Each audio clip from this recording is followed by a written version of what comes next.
అందిన కాడికి దోచేసేసుకుందామని అయి ఉండాలా, లేకపోతే తన అహంకారం ఎవడు నాకు ఎదురొచ్చేది, ఎవడొచ్చినా నేను ఎదుర్కొంటాను, నాకేముందలే అని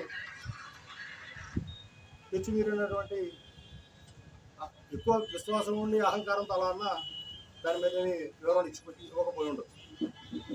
నేను ఈ ఎన్నికల సందర్భంలో నేను ఆ రోజే చెప్పాను, ఎటువంటి పరిస్థితుల్లో ఇటువంటి వ్యక్తి బాపట్ల నియోజకవర్గానికి శాసనసభ్యుడిగా కాదు, ఏ ఒక్క అధికారిక పదవిలో కూడా ఉండటానికి అర్హుడు కాదు అని నేను ఆ రోజు చాలా స్పష్టంగా చెప్పాను. మళ్ళా నేను దాన్ని కూడా తిరిగి నేను మాట్లాడుతూ ఉన్నా. అటువంటి వ్యక్తి ఒక ఎమ్మెల్యే కాదు, ఎమ్మెల్సీగా కాదు, ఎంపీగా కాదు, ఏ పదవిలో కూడా ఇక్కడ ఈ బాపట్ల ప్రజలకు నేను సేవ చేస్తానని మభ్యపెట్టి ఇక్కడ ఉండే అధికారం, అవకాశం అతనికి లేదు అనేటువంటి విషయం చెప్తా ఉన్నాను. నేను ఆ రోజు చెప్పా చాలా స్పష్టంగా, ఒకవేళ ఇతనే మరలా తిరిగి పోటీ చేసే పరిస్థితి వస్తే నా శాయి శక్తుల నా ప్రయత్నం నేను చేసి ఈ నియోజకవర్గ ప్రజలకు ఒక రక్షకుడుగా అండగా నిలబడతాను. అతను మాత్రం ఎటువంటి పరిస్థితులు మరలా తిరిగి ఇక్కడ గెలిచే పరిస్థితి రానివ్వను అని నేను చాలా స్పష్టంగా ఆ రోజు చెప్పాను. ఇది పదే పదే ప్రతిరోజు మాట్లాడుకోవాల్సిన అవసరంలా, ప్రతి నెల నేను ప్రెస్ మీట్ పెట్టి చెప్పాల్సిన అవసరంలా.